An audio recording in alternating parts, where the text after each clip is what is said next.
नमस्कार दोस्तों, आज डेट है 4 मई 2022। स्वागत है आपका दैनिक जान के न्यू डिस्कशन में। डिस्कशन का फर्स्ट टॉपिक जो आज हमारा है वो है कि यूक्रेन में अभी जो भारत का प्रधानमंत्री है वो दौरे पे गए हैं, यूरोपीय देश के दौरे पे।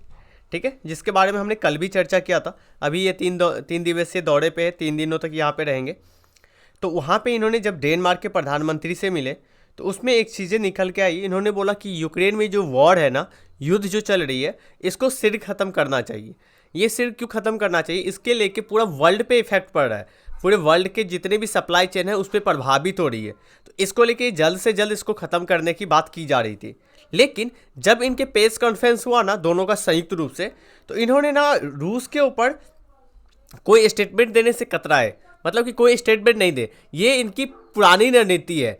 क्योंकि आप देखोगे कि भारत जो है ना बहुत बैलेंस बना के चल रही है युद्ध को लेके, ना तो किसी भी एंगल से कहीं पे भी जाने के लिए रेडी नहीं है। तो दोनों ही चीज़ों को लेके ये बहुत ही बैलेंस बना के चल रही है। तो यही चीज़ ये था कि इन्होंने बताया था कि यूरोपीय दौरे पे गए थे, इन्होंने बताया था कि हिंसा को बहुत जल्द बंद करना चाहिए। यदि बंद नहीं किया जाएगा तो इसका यूरोप और रसिया के साथ साथ पूरे विश्व पे प्रभाव पड़ने की बात की गई थी। ठीक है, चलिए इसमें थोड़ा सा इंपॉर्टेंट चीज़ें जो है वो पहले भी हमने देखा था, आज भी देख लेते हैं। वो है कि डेनमार्क का मैप देख लेते हैं, डेनमार्क कहाँ पे है। राइट, तो देखिए ये है डेनमार्क। ओके, जूम करके मैं दिखा रहा हूँ आपको। ये है डेनमार्क। डेनमार्क का जो बाउंड्री लगती है, स्वीडन से लगता है डेनमार्क का बाउंड्री। ओके, और इधर जर्मनी से, इधर आपको नॉर्थ सी, इधर जो है, ठीक है, इधर है बाल्टिक सी। ठीक है, ये याद रखेंगे कि इसका बाउंड्री बाल्टिक सी से लगता है कि नहीं लगता है। तो देखिए आपको किस टाइप से क्वेश्चन पूछा जा सकता है।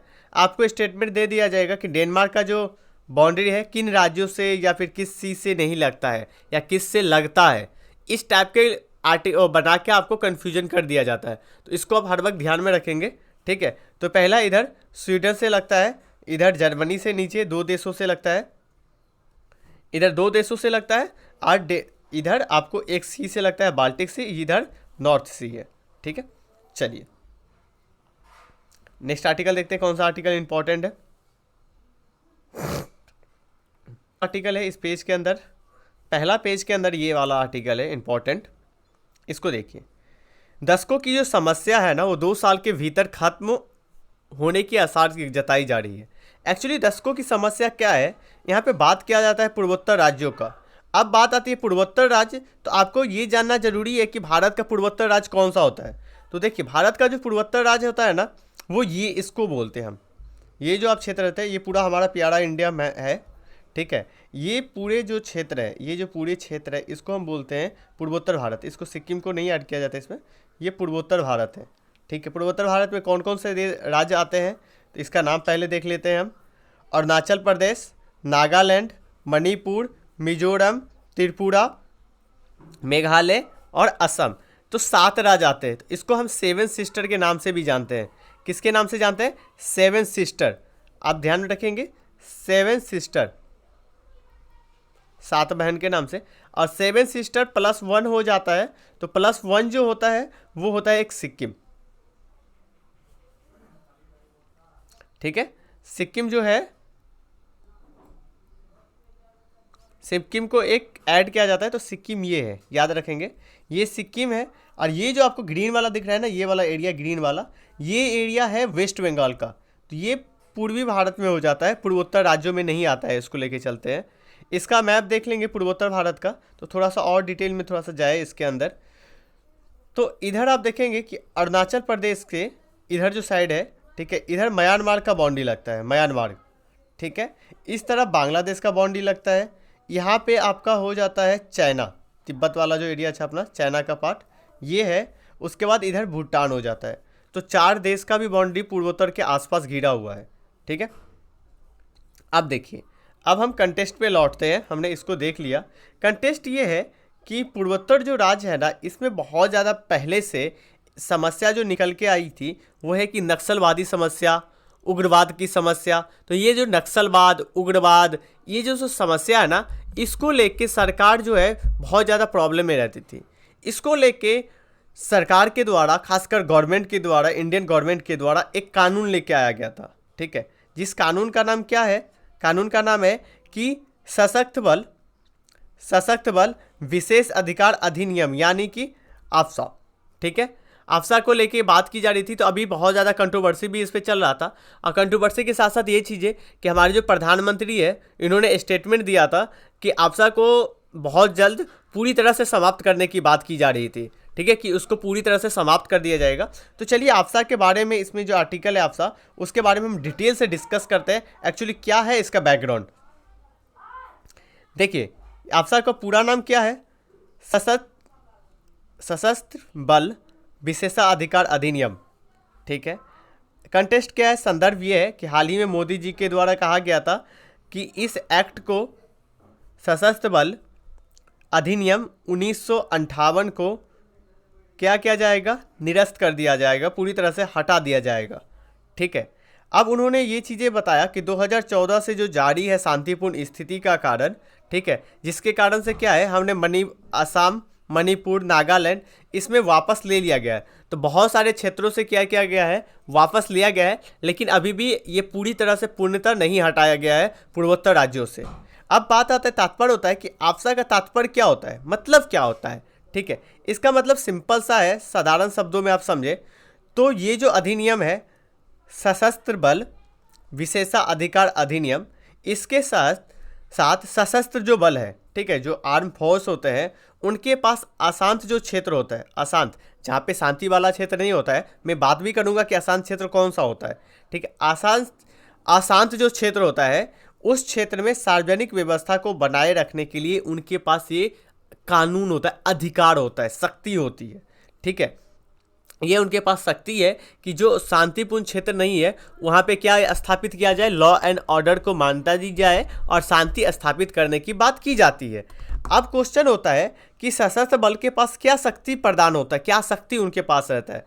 तो देखिए, इनके पास जो शक्ति होता है कि जो अशांत क्षेत्र है, ठीक है, जो अशांत क्षेत्र है उसमें यदि वो किसी भी क्षेत्र में 5 या 5 से अधिक लोग यदि एक जगह पे इकट्ठा हुए, जमावड़े हुए, तो उस पर वो प्रतिबंध लगा सकते हैं।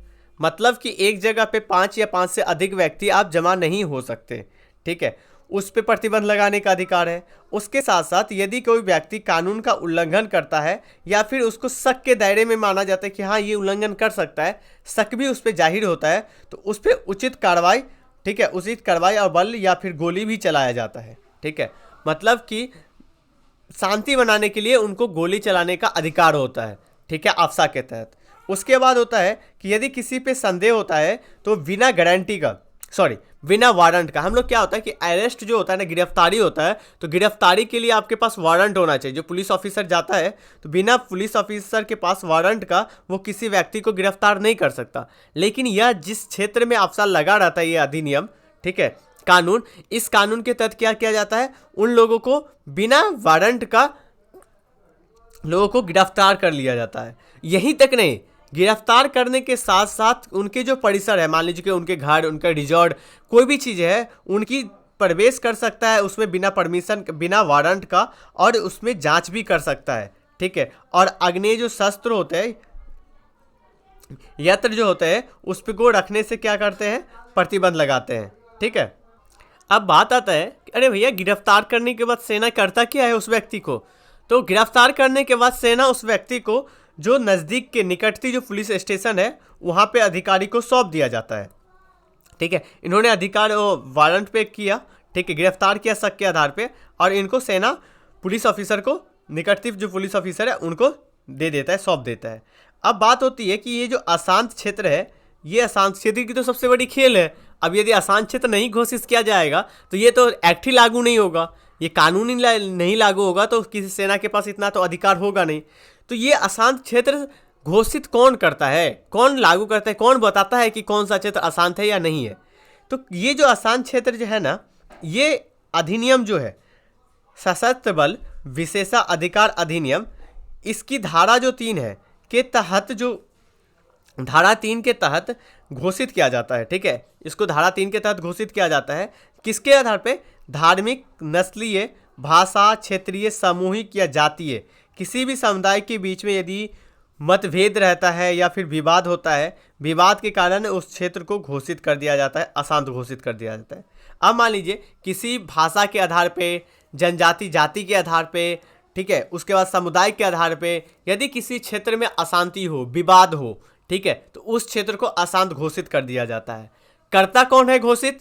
केंद्र सरकार, ठीक है, केंद्र सरकार, और या फिर उस राज्य के राज्यपाल के पास अधिकार होता है कि उसको घोषित कर दिया जाता है, या फिर केंद्र शासित प्रदेश के पास जो प्रशासन अधिकारी होते हैं, ठीक है, उसको अशांत घोषित करने का उनके पास अधिकार होता है। तो हर वक्त आप याद रखेंगे कि इसको घोषित कौन कर सकता है। आपसे क्वेश्चन स्टेटमेंट पूछ दिया जाएगा कि घोषित वहाँ के मुख्यमंत्री कर सकते हैं, तो ऐसा नहीं, वहाँ के मुख्यमंत्री के पास अधिकार नहीं होता है, केंद्र सरकार या राज्य के राज्यपाल कर सकते हैं।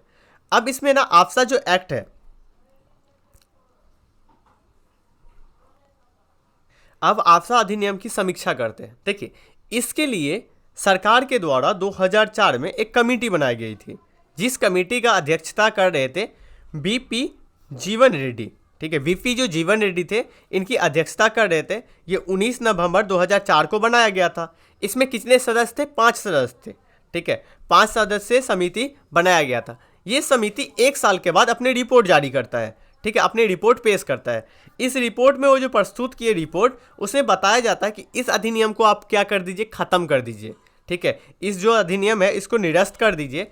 इसके बदले जो आपके पास एक अल्टरनेटिव अधिनियम है ना, अल्टरनेटिव जो अधिनियम है, वैकल्पिक जो अधिनियम है, जिसे बोला जाता है विधि विरुद्ध क्रियाकलाप, ठीक है, अधिनियम, ठीक है, विधि विरुद्ध क्रियाकलाप अधिनियम, जिसे 1967 में बनाया गया था, राइट। उसके बाद इसके लिए कि उचित प्रावधान इसमें शामिल करें, राइट। इसमें बताया गया इसको आप ख़त्म करिए। इस तरह के यदि एक्टिविटी यदि आपको अंकुश लगाना ही हो, तो आपके पास जो दूसरा कानून है, उस कानून के तहत इसको आप लगा सकते हो, आप टैकल कर सकते हो, इस प्रॉब्लम को आप सल्यूशन निकाल सकते हो। उसके बाद बताया गया था कि सशस्त्र जो बल है, ठीक है, अर्धसैनिक जो बल है, उनको जो शक्ति है उसको क्या करना चाहिए, निस्संदेह में रखना चाहिए कि उनको संशोधित करना चाहिए। उनकी जो शक्ति है उसको कंट्रोल करिए, ठीक है, उनके पास बहुत ज़्यादा खुली शक्ति दे दी गई है, ठीक है, तो उसको भी थोड़ी सी कंट्रोल करने की ज़रूरत है। उसके बाद जो बल होता है, जो फोर्स होता है, ठीक है, फोर्स के पास जो सशस्त्र बल होता है, उनके पास जो शिकायत सेल स्थापित करने की ज़रूरत है, ठीक है। एक ज़िले में, प्रत्येक ज़िले में क्या करिए, एक शिकायत सेल को स्थापित करने की बात की गई, ठीक है। तो ये समिति के द्वारा 3 रिकमेंडेशन दिया गया, राइट। उसके बाद लोक व्यवस्था पे द्वितीय प्रशासनिक सुधार आयोग की जो 5वीं रिपोर्ट आती है, ठीक है, सेकेंड ARC का जो 5वां रिपोर्ट आता है, ठीक है, उसमें बताया गया कि आफ्सा को निरस्त कर दीजिए। तो अब यदि कभी आप लिखेंगे, ठीक है, यदि आप कभी आंसर लिखेंगे इस पर यदि आता है, तो आपको जब सुझाव देना हो ना, तो इस तरह से आप सुझाव दे सकते हैं। देखिए, ये नहीं लिखिए, आप ऐसे लिखेंगे कि आफ्सा को निरस्त कर देना चाहिए। देखिए, ये आप अपनी लाइन लिख रहे हैं, तो आपकी लाइन, लेकिन आप यदि यहाँ पे एक चीज़ें कोट कर दिए कि दूसरे प्रशासनिक सुधार आयोग की 5वीं रिपोर्ट के द्वारा बताया गया है कि आफ्सा एक्ट को निरस्त कर दिया जाना चाहिए, ठीक है, तो इसको लागू किया जाना चाहिए। तो ये क्या हो गया कि आपकी आंसर क्या होगी कि वैल्यू ऐड हो गया, ठीक है। तो ये चीज़ें समझ गए। उसके बाद बताया गया कि आफ्सा कानून जो है उसको दिशा निर्देश क्या क्या जारी किया गया है, ठीक है। अब इस कानून के लेके दिशा निर्देश क्या है, देखिए, Naga people movement for human right बनाम भारत संघ, ये मामला गया था कोर्ट में, ठीक है, सुप्रीम कोर्ट में मामला गया। मामले में 1997 में फैसला आया, ठीक है। इस फैसले में बताया गया कि इसके इस्तेमाल को लेके ना कुछ दिशा निर्देश दी गई, ठीक है। इसको इस्तेमाल को लेके सुप्रीम कोर्ट ने कुछ दिशा निर्देश दिया। क्या दिशा निर्देश दिया? उन्होंने बताया, पीठ ने बताया कि आफ्सा अधिनियम के तहत जो धारा 4A है, ठीक है, धारा जो 4A है, इसके तहत जो घातक बल का जो प्रयोग करना है ना, वो कुछ परिस्थिति में करिए। इसका जो बल है, ठीक है, इसकी जो अधिकार है, इसकी जो घातक बल है, इसको उपयोग जो करे वो उसकी सिचुएशन के, मतलब कि ऐसे परिस्थिति जहाँ पे कोई हैंडल नहीं हो रहा है, कोई आपके पास कोई विकल्प नहीं है, उसके बाद ही उसको प्रयोग करिए। ये नहीं कि आपकी प्राथमिकता ही यही हो, ठीक है, आपने कुछ दूसरा चीज़ें किया नहीं, इसी चीज़ को आपने फायर कर दिया, ऐसा नहीं। आप दूसरी विकल्प देखिए, ये यदि दूसरी विकल्प के द्वारा ये चीज़ें कंप्लीट किया जा सकता है तो आप उसको कंप्लीट करिए, ओके। उसके बाद है कि मृतक करित जो शक्तियाँ हैं, ठीक हो, वो किसी भी अशांत क्षेत्रों में सार्वजनिक व्यवस्था के रखरखाव से, ठीक है, संबंधित होता है, इसको निश्चित परिस्थिति में ही उपयोग करना चाहिए। इसमें भी वही बात की जाती है कि आपको समय के साथ, सिचुएशन के साथ ही आपको इसको हैंडल करना चाहिए। ठीक है, उसके बाद की जाती है कि जितने भी आसान जो क्षेत्र है, ठीक है, आसान क्षेत्र में घातक बल का जो प्रयोग है ना, वो आवश्यकता है। ठीक है, प्रयोग की आवश्यकता, और पहले उसे उचित चेतावनी दे। ठीक है, चेतावनी के साथ ये चीज़ें कर सकते हैं। अब मान लीजिए कोई चीज़ें आ रही है तो आप पहले बता दो कि भैया ऐसे नहीं होना चाहिए। ये किस लिए बताया गया मैं बताता हूँ। देखिए अभी क्या था कि नागा को हत्या हो गई थी। ठीक है, ये दिसंबर की बात है। ठीक है, दिसंबर में नागालैंड में दिहाड़ी मजदूर आ रहे थे। ठीक है, 21 दिहाड़ी मजदूर का एक समूह आ रहा था। उस समूह में लगभग 14 व्यक्ति के आसपास थे। तो उस पे जो 21 पैरा कमांडो यूनिट है, उनकी जवान ने गोली बरसा दी। गोली बरसाने से क्या हुआ कि 14 जो नागरिक है उनका जान चला गया। अब बल के द्वारा जो वहाँ के जो फोर्स है, जवान है, उन्होंने क्या स्टेटमेंट दिया पता है? कि मुझे शंका था कि इस रास्ते से आतंकवादी आ सकता है। ठीक है, आतंकवादी इस रास्ते से क्या है कि आतंकवादियों को गुजरने का सूचना मिली थी। अब आपने क्या किया? सिर्फ सूचना पे गोली चला दी। अब सूचना पे गोली चलाई तो उससे क्या हुआ कि बहुत सारे 14 जो लोग हैं उनकी जान चली गई। बताओ क्या गलती है इनका? आपकी गलत इन्फॉर्मेशन, आपकी गलत सिचुएशन से ही तो ये चीज़ें हुई है, तो इनकी गलती तो है नहीं। तो इस तरह के कानून को निरस्त करने की बात की जाती है। उसके बाद इस कानून को निरस्त करने के लिए फिर से चर्चा तेज हो गया। वहाँ के जो मुख्यमंत्री है रियो, इन्होंने फिर से बोला कि इसको हटाना चाहिए, और इन्होंने आसान क्षेत्र का जो टैग है वो बार बार जो केंद्र सरकार के द्वारा विस्तार किया जाता है उसकी भी आलोचना की जाती है। राइट, तो इसको हमने डिटेल से आफ्सा के बारे में देखा, क्या होता है, किसके पास शक्ति है, इसको लेके पहले क्या चीज़ें दिया हुआ है। तो ये इंपॉर्टेंट होता है आपके लिए, और इसको आप अच्छे से तैयार कर लें। और मैं बता दूं कि इसका जो डिस्कशन का जो नोट्स है वो टेलीग्राम चैनल पे आज से कंटिन्यू अपडेट होता रहेगा। कल कुछ टेक्निकल इशू के कारण से नहीं अपलोड हो रहा था, तो आज से टेलीग्राम चैनल पे कंटिन्यू अपलोड होगा। आप यदि टेलीग्राम पे ज्वाइन नहीं है तो प्लीज़ ज्वाइन हो जाइए, वहाँ से आपको ये PDF मिला स्टार्ट हो जाएगा। हाँ, एक स्टूडेंट ने कमेंट में पूछा था कि मेंटरशिप प्रोग्राम ज्वाइन करना है तो उसके लिए क्या करना चाहिए। तो देखिए, मेंटरशिप प्रोग्राम ज्वाइन करने के लिए आप हमें 7059779271 इस नंबर पे आप हमें कॉल कर सकते हैं। देखिए, आपके लिए मेंटरशिप प्रोग्राम बहुत ही इंपॉर्टेंट है। आप आओ ज्वाइन करो। आप 10 दिन और 1 महीना करके देखिए, आपको बेनिफिट लगे तभी जाके उसको आप कंटिन्यू कर सकते हैं। ठीक है, और ये चीज़ें आपके लिए बहुत ही इंपॉर्टेंट हो जाता है। चलिए नेक्स्ट आर्टिकल की ओर चलते हैं। नेक्स्ट आर्टिकल जो हमारा इस पेज में है, इस पेज के अंतर्गत नहीं है, इस पेज के अंतर्गत है कि भारत और अभी जो, ठीक है, नार्डिक देश किसको बोलते हैं? नार्डिक देश ये यूरोप वाला जो देश होता है ना, ठीक है, Sweden, Denmark, Norway, Greenland, Finland, इन देशों के दौरे अभी जो प्रधानमंत्री जी तो गए हैं। तो यहाँ से बात आती है कि ये एक्चुअली ऊर्जा क्षेत्र के लिए बहुत ही इंपॉर्टेंट हो सकता है। ठीक है, ऊर्जा क्षेत्र के लिए बहुत ही इंपॉर्टेंट हो सकता है ये क्षेत्र। तो इसके लिए क्या बात की जा रही है? ऐसा क्यों हो सकता है कि एक्चुअली एक्सपर्ट के द्वारा, विशेषज्ञों के द्वारा बताया जाता है कि ये जो देश है यहाँ पे आने वाले समय में कच्चा तेल का उत्पादन हो सकता है। जब कच्चे तेलों का उत्पादन होगा तो उस उत्पादन के दौरान हमारा सबसे बड़ी मांग है।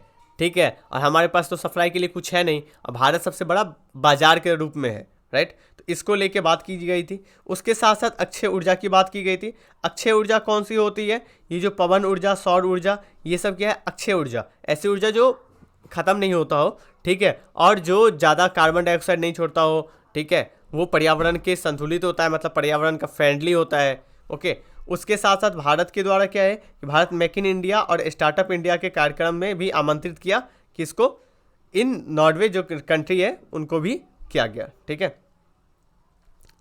नार्डिक देश बोला जाता है। आज इसके लेके बैठक भी होगा प्रधानमंत्री जी का। तो नार्डिक, आई थिंक मैं सही प्रोनाउंसिएशन कर पा रहा हूँगा, नार्डिक। ठीक है, चलिए नेक्स्ट आर्टिकल की ओर। देखिए एक्चुअली क्या है ना, प्रोनाउंसिएशन करने में थोड़ी सी यदि प्रॉब्लम आए, ठीक है, तो देखिए थोड़ा सा मैनेज कर लो, क्योंकि एक्चुअली ना आपको यहाँ पे जो मैं बताता हूँ, कुछ तो आपको थोड़ा सा कंटेंट ये नहीं है कि रूढ़िवादी बनना है कि हाँ एक शब्द है। हाँ, मैं मानता हूँ मेरी गलती है कि कहीं ना कहीं प्रॉब्लम हो जाती है, ठीक है, लेकिन हम जो फ्लो में रहते हैं ना तो चीज़ें निकल जाता है, आप हर वक्त समझिएगा। और कई स्टूडेंट बोलते हैं कि सर ये रॉ और डॉ में आपका वो चीज़ें आता है, तो मैं बताऊँ, ये सब सारा चीज़ें क्या होता है ना, थोड़ा सा आपका जो टोन होता है, आप जहाँ पे रहते हैं उसका भी प्रभाव होता है। तो हमारा कुछ दिन, मैं बिहार से बिलोंग करता हूँ, बिहार का था टोन। उसके बाद मैंने वेस्ट बंगाल में हमारी 11th-12th हुई थी, ठीक है। तो वहाँ वहाँ पे मैंने रहा था, तो वहाँ पे थोड़ा सा बंगाली वाला टोन, तो ये थोड़ा सा मिक्सअप टाइप का हो गया है। तो इसीलिए ना ये रॉ और ट वाला जो होता है ना, ये एक हम लोग का रीजनल टोन है, ठीक है। रीजनल टोन है ना, उस कारण से आ जाता है। तो प्लीज़ इसके लिए सॉरी, राइट। मैं सुधार करने का कोशिश कर रहा हूँ और मैं चाहता हूँ कि इस पर मैं बहुत जल्दी काम कर लूँ। चलिए नेक्स्ट आर्टिकल की ओर चलते हैं। नेक्स्ट आर्टिकल इस पेज के अंतर्गत नहीं है, इस पेज के अंतर्गत नहीं है आर्टिकल ना। आज इंपॉर्टेंट आर्टिकल, एक एडिटोरियल है, वो मस्ट इंपॉर्टेंट एडिटोरियल है, ठीक है। आज मुझे बहुत दिनों के बाद ना एक आर्टिकल मिला दैनिक जागरण के अंदर, जो हाँ लगता है कि हमारे यूपीएससी के लायक है, ठीक है। देखिए आर्टिकल में जो राइटर बताते हैं, उनका जो हेडिंग है, ये बताया जाता है कि चुनौतियों और उम्मीदों के बीच अर्थव्यवस्था, ठीक है। चुनौतियों और उम्मीदों के बीच अर्थव्यवस्था, ऐसा क्यों कहा जा रहा है? देखिए इसको आप जीएस पेपर 3 के इकोनॉमिक्स पार्ट से लिंक कर सकते हैं। चलिए आप डिस्कशन अपना स्टार्ट करते हैं।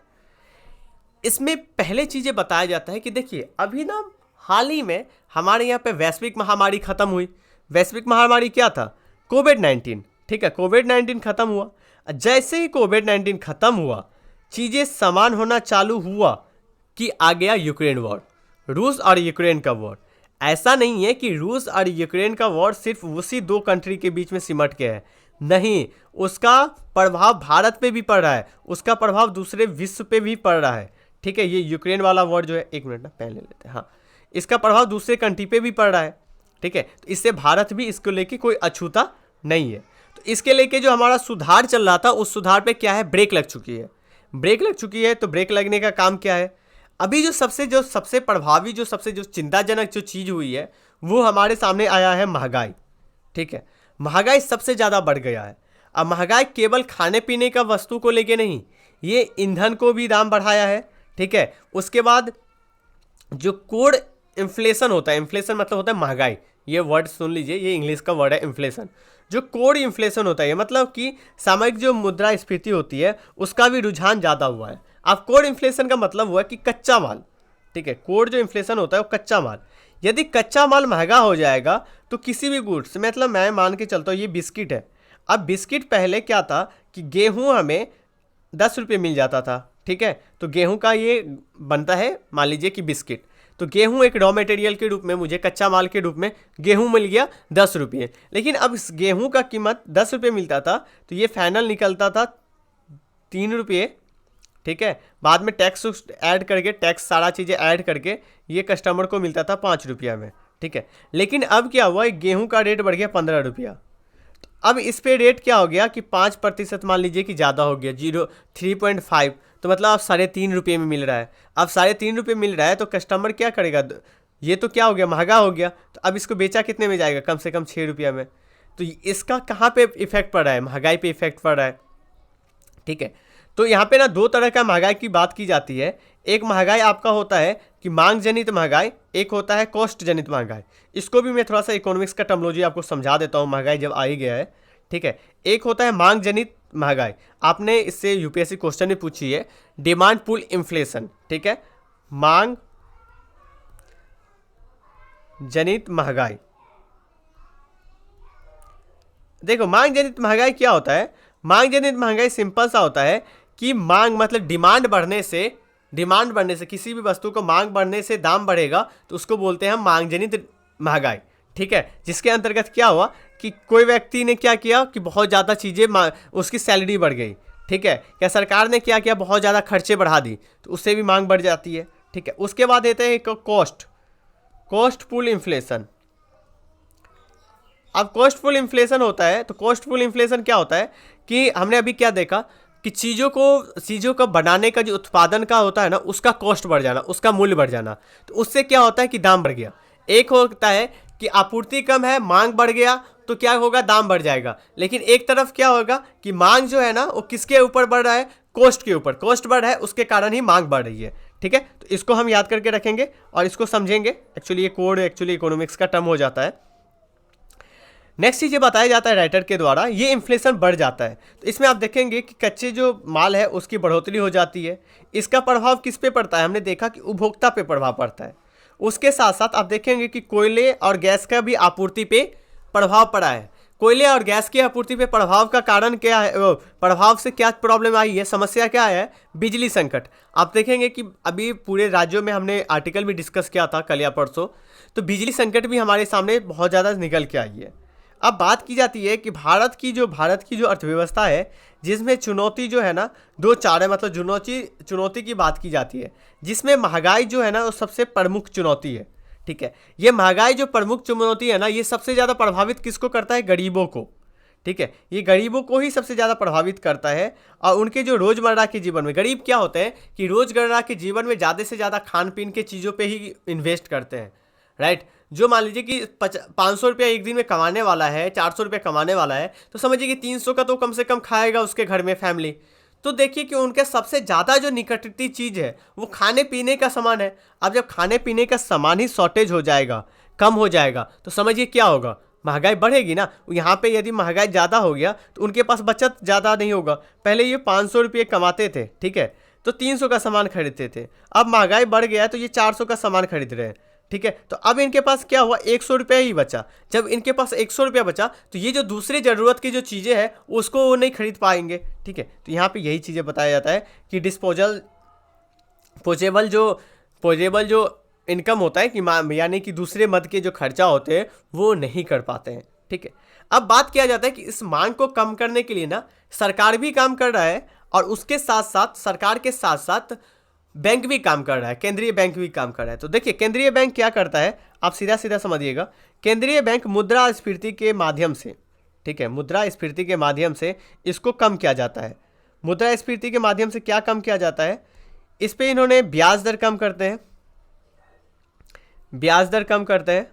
ठीक है, ब्याज दर को बढ़ा दिए, राइट। उसमें क्या क्या करते हैं? CRR, SLR, repo rate, reserve repo rate, ये सब क्या करते हैं? ये बढ़ा देते हैं।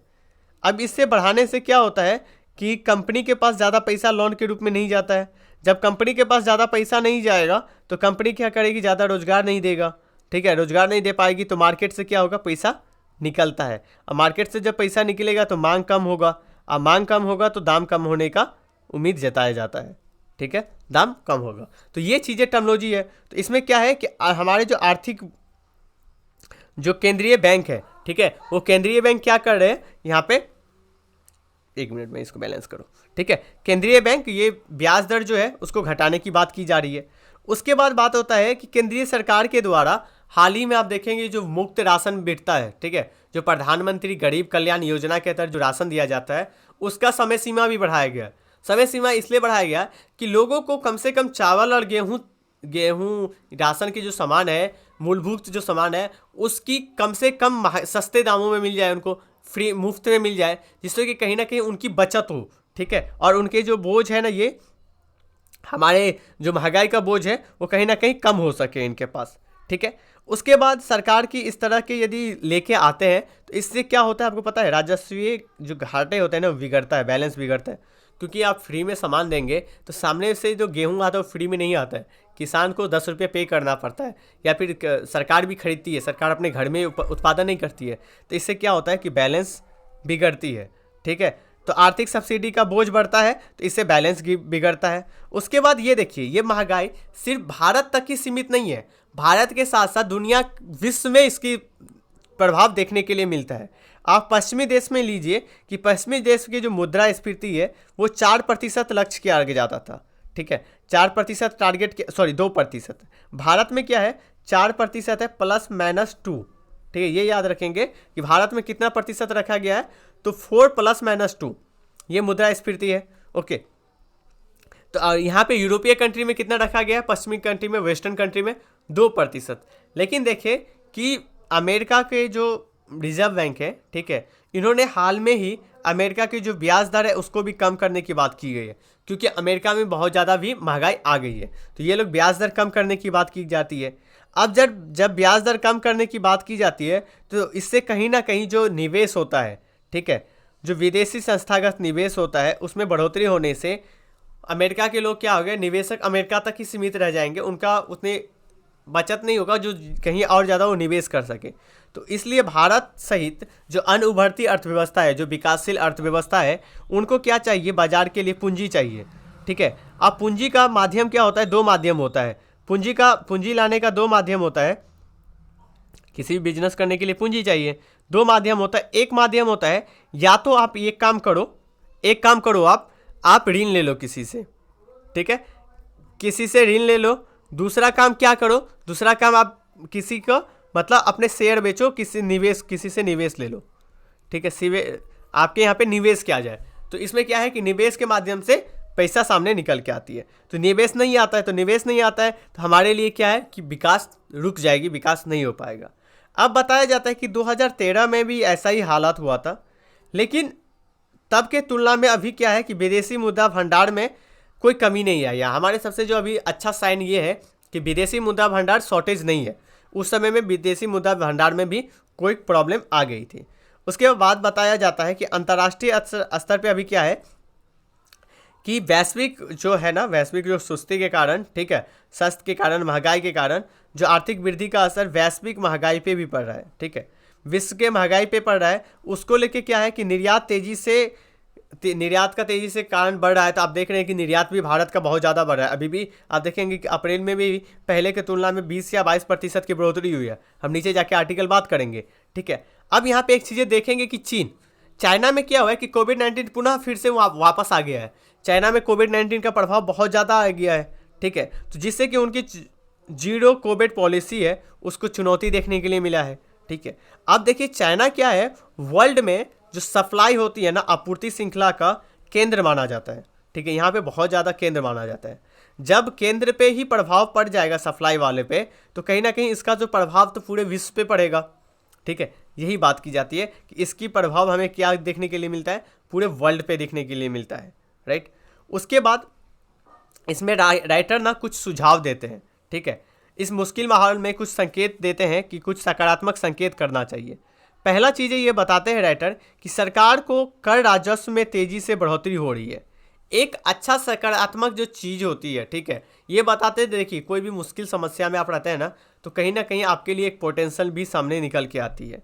ठीक है, तो पहला जो बताया जाता है, देखिए आपकी क्या हो रही है, अब राजस्व बढ़ रहा है। ठीक है, राजस्व क्या हो रहा है, बढ़ रहा है। तो इसका भी आप उपयोग कर सकते हैं। तो जिसमें अप्रैल में देखेंगे 1.68 जीएसटी बढ़ा है। अब जीएसटी बढ़ने का कारण क्या होता है मैं बताता हूँ। अब किसी वस्तु का दाम बढ़ गया, पहले इसका दाम था 10 रुपया, अब हो गया 20 रुपया। पहले 10 रुपया पे 5% लगाया जाता था। ठीक है, तो जो रिजल्ट आता था, अब क्या है कि 20 रुपये पे 5% लगाया जा रहा है। राइट, कौन 20 रुपये पे 5% लगेगा। तो क्या हो गया कि इससे आपने देख रहे हैं कि टैक्स तो बढ़ गई ना, टैक्स की दरें। अब सिंपल सा समझिए, यहाँ पे मैं 100 के रेशियो लेके चलता हूँ। 100 का 5% कितना होगा, 5 रुपया।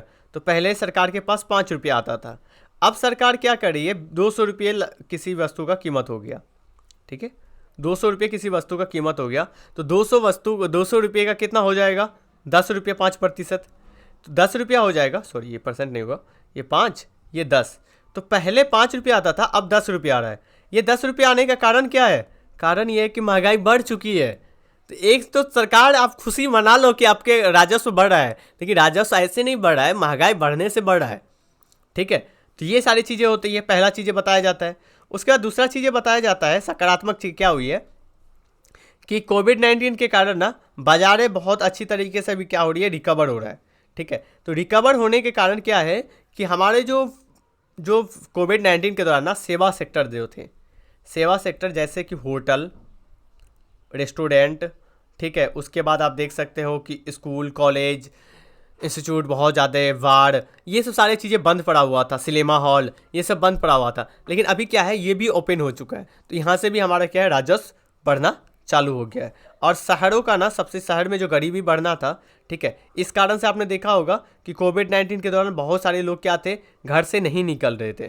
ठीक है, गूगल का एक रिपोर्ट है, डाटा है, उस डाटा में बताया गया था कि पहले वेव में 86% लोग क्या थे, घर से नहीं निकले थे। वहीं दूसरी वेव में 66%, तीसरी वेव में कितना था, तीसरी लहर में 15%। तो बाद में लोग ने क्या किया कि जीने का आदत डाल लिया कोविड के साथ साथ, ठीक है। तो ये चीज़ें बात की जाती है। उसके बाद राइटर बात करते हैं कि देखिए अभी मानसून आने वाला है, ठीक है। अब मानसून भी बताया जाता है कि समान होने वाली है, तो समान होने वाली है तो इससे हमारी एग्रीकल्चर ज़्यादा होगा, उत्पादन ज़्यादा होगा, तो हम कयास लगा सकते हैं कि हमारा खाद्यान्न बढ़े। और जिस तरह से हम गेहूँ का निर्यात करने के लिए अभी बहुत ज़्यादा तैयार है और वर्ल्ड में जो परिस्थिति है उससे हो रहा है कि गेहूं का निर्यात हम बहुत ज़्यादा करेंगे, ठीक है। तो इससे क्या है कि हमारे जीडीपी में और हमारे देश की विकास में और निर्यात में बढ़ोतरी मिलेगा, ठीक है। तो ये आर्टिकल हमने डिस्कस किया डिटेल में। चलिए नेक्स्ट आर्टिकल की ओर चलते हैं। नेक्स्ट आर्टिकल इस पेज के अंतर्गत है कि न्यायालय में भारतीयकरण करने की ज़रूरत है। देखिए एक्चुअली न्यायालय में भारतीयकरण करने की जो ज़रूरत है ना, इसमें अभी भाषा को लेकर बात की गई थी, ठीक है। अभी तक न्यायालय में क्या है, अंग्रेजी भाषा को मान्यता दी गई है, ठीक है। इंग्लिश जो लैंग्वेज है उसकी मान्यता दी गई है, लेकिन हिंदी को नहीं दी गई है। अब बात होती है कि अरे भैया हिंदी, आप भारत में बहुत सारे लोग हिंदी बोलते हैं, फिर भी नहीं बात की जाती है हिंदी की। चलिए इसको डिटेल में हम डिस्कस करते हैं नेक्स्ट अपने नोट्स के थ्रू, ठीक है, जो हमने एनालिसिस करके बनाया है। आईपीओ पे हम आएंगे, शायद मिस हो गया आईपीओ कहीं पे। देखिए न्यायालयों में आधिकारिक भाषा को लेके संदर्भ ये है कि हाल ही में अभी प्रधानमंत्री मोदी जी ने बताया कि न्यायालय में स्थानीय भाषा के उपयोग को प्रोत्साहन देना चाहिए। हिंदी के साथ साथ स्थानीय भाषा के प्रयोग को प्रोत्साहन देना चाहिए, जिससे क्या होता है कि न्यायालय के जो फैसला होते हैं, ठीक है, और न्यायालय की जो प्रक्रिया होते हैं वो आम लोगों को समझने में कठिनाई होती है। अब देखो न्यायालय का, सुप्रीम कोर्ट का कोई भी सेशन लाइव हो, अब वो इंग्लिश में चलता हो, ठीक है। जब इंग्लिश में चले तो क्या बहुत सारे लोग इंग्लिश तो समझेंगे नहीं, या फिर उनकी जो कोई वर्डिक्ट आती है, ठीक है, उनका जो रिपोर्ट आता है वो किस में आता है, इंग्लिश में आता है। अब बहुत सारे लोग क्या है उनकी वर्डिक्ट को समझ नहीं पाते हैं। अब नहीं समझ पाते तो कहीं ना कहीं वो तो दूर हो गए ना उस प्रणाली से, उसको समझने से दूर हो गए ना। तो आम लोगों को न्यायालय से जोड़ने के लिए इस तरह में मदद मिलेगा, ये हमारे मोदी जी के द्वारा बताया गया है। तो ये है कंटेस्ट कि आम लोगों को जोड़ने के लिए ये जो भाषा है ना, भाषा की बाध्यता, उसको ख़त्म करना चाहिए। अब बात होती है, ठीक है, क्वेश्चन उठता है कि इसको लेके संविधान में क्या प्रावधान है, संविधान क्या बताता है। देखिए हमारे संविधान में जो आर्टिकल 348A है, ठीक है, 48A है, ये प्रावधान करता है कि संसद के विधि के द्वारा अन्यथा उपबंध ना करने तक, ठीक है, मान लीजिए कि संसद कोई कानून नहीं बनाया है, ठीक है, तब तक, या फिर कोई उपबंध नहीं किया है तब तक जो न्यायालय का जो भाषा रहेगा, उच्च न्यायालय और प्रत्येक उच्चतम न्यायालय के जो कार्यकारी भाषा रहेगा वो अंग्रेजी रहेगा।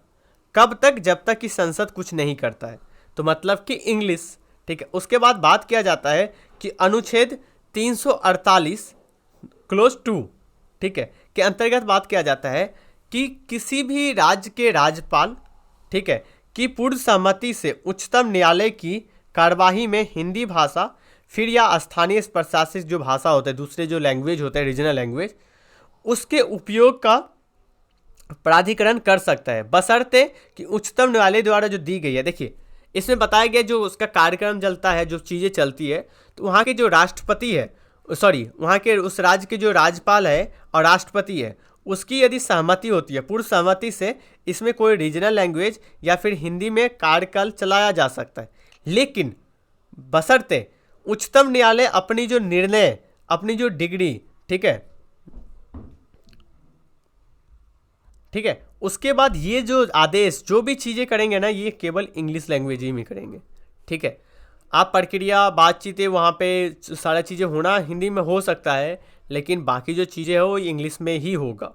उसके बाद बात किया जाता है राजभाषा अधिनियम 1963 धारा 7, ये करता है कि राज्य के राज्यपाल, किसी राज्य के राज्यपाल या फिर राष्ट्रपति पूर्व सहमति से अंग्रेजी भाषा के अतिरिक्त हिंदी या फिर राज्य के किसी भी भाषा को, ठीक है, राजभाषा को उच्च जो सदन है, ठीक है, उच्च न्यायालय, हाईकोर्ट जो है ना, द्वारा पारित किए गए निर्णय या डिग्री के आदेश को प्रयोजित या प्राधिकृत कर सकता है। अंग्रेजी भाषा के भिन्न किसी भी अन्य भाषा में यदि कोई डिग्री या निर्णय देता है तो उसको अंग्रेजी में अनुवाद होना अनिवार्य है, ठीक है, तो उसको अनुवाद करके जारी किया जाता है, ठीक है, अंग्रेजी में भी अनुवाद करके जारी करना। तो ये संबंधित हमारा किस में दिया हुआ है, संविधान में इसको लेके निर्णय दिया गया है। तो इसको लेके अभी तक जो हिंदी है, ठीक है, या फिर वैकल्पिक भाषा के उपयोग के रूप में राजस्थान, उत्तर प्रदेश, मध्य प्रदेश, बिहार, ये राज्य इसका पहल कर चुकी है। ठीक है, उन राज्यों के द्वारा अभी कार्य इस पर हो रही है।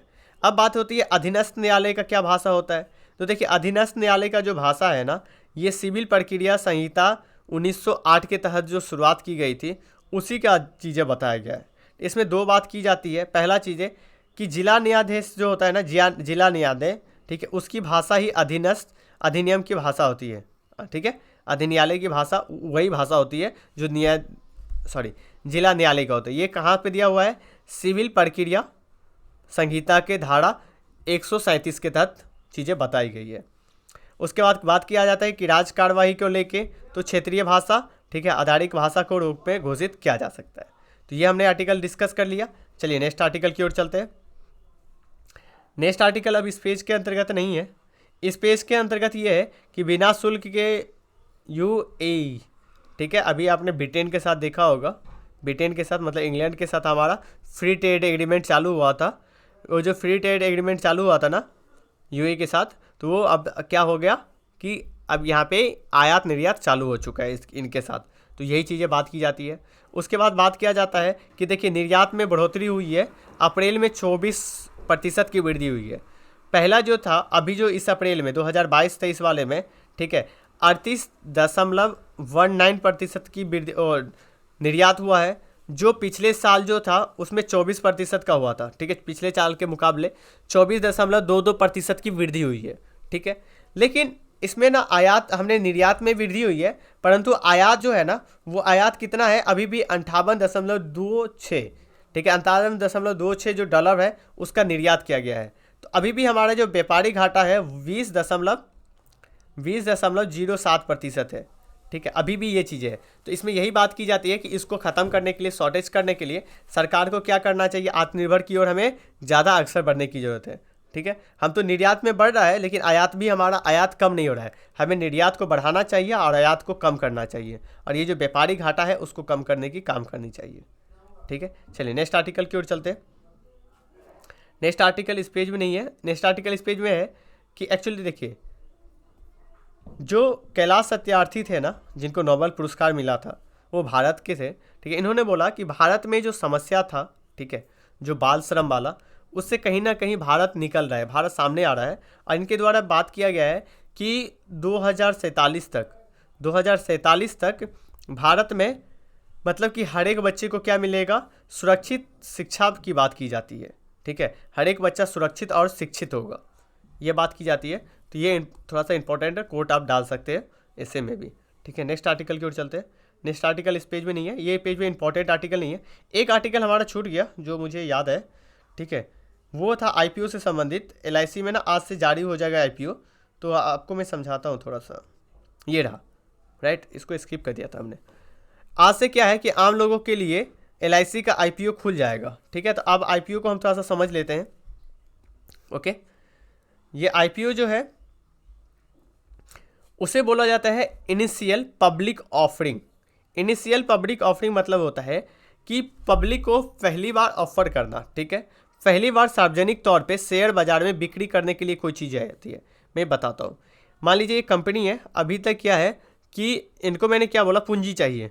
पूंजी चाहिए तो दो माध्यम से आप ला सकते हो पूंजी, ऋण ला सकते हो, ऋण के माध्यम से ला सकते हो आप, या फिर आप अपने शेयर को बेच के, ठीक है, शेयर को बेच के। तो शेयर को बेच के किस माध्यम से, यदि आप शेयर बाजार में जाते हैं शेयर को बेचने के लिए, तो पहले आपको सेबी का जो अधिनियम है उसके द्वारा आपको क्या किया जाएगा, लिस्टेड किया जाएगा, उसको दाखिल करवाया जाता है दस्तावेज में। ठीक है, सेबी का जो पूरा नाम है भारतीय प्रतिभूति और विनियमन बोर्ड। ठीक है, सेबी। ओके, तो इसके द्वारा क्या किया जाता है, इसको पहली बार इसमें ऑफरिंग करने के लिए आपको रजिस्टर करवाना पड़ेगा।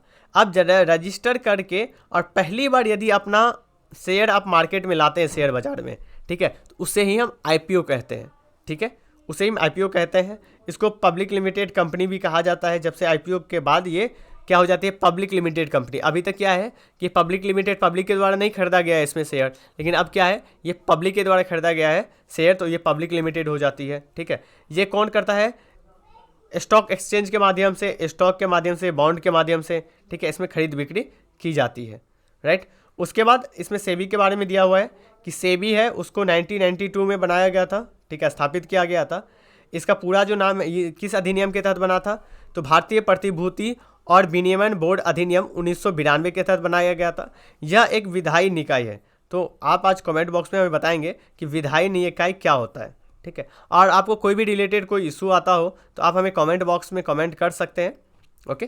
तो आज की डिस्कशन में इतना इंपॉर्टेंट टॉपिक था जिसको हम लोगों ने डिस्कशन किया। तो देखिए आप साथ रहिए हमारे। अब मैं चाहूँगा कि इस डिस्कशन को मैं ज़्यादा से ज़्यादा वैल्यू ऐड कर सकूँ और ज़्यादा से ज़्यादा अच्छी तरीके से मैं आपके लिए देख सकूँ। आप यदि चैनल पे नया होंगे तो चैनल को सब्सक्राइब करिए और अपने दोस्तों के साथ ज़रूर शेयर करें। Thank you so much.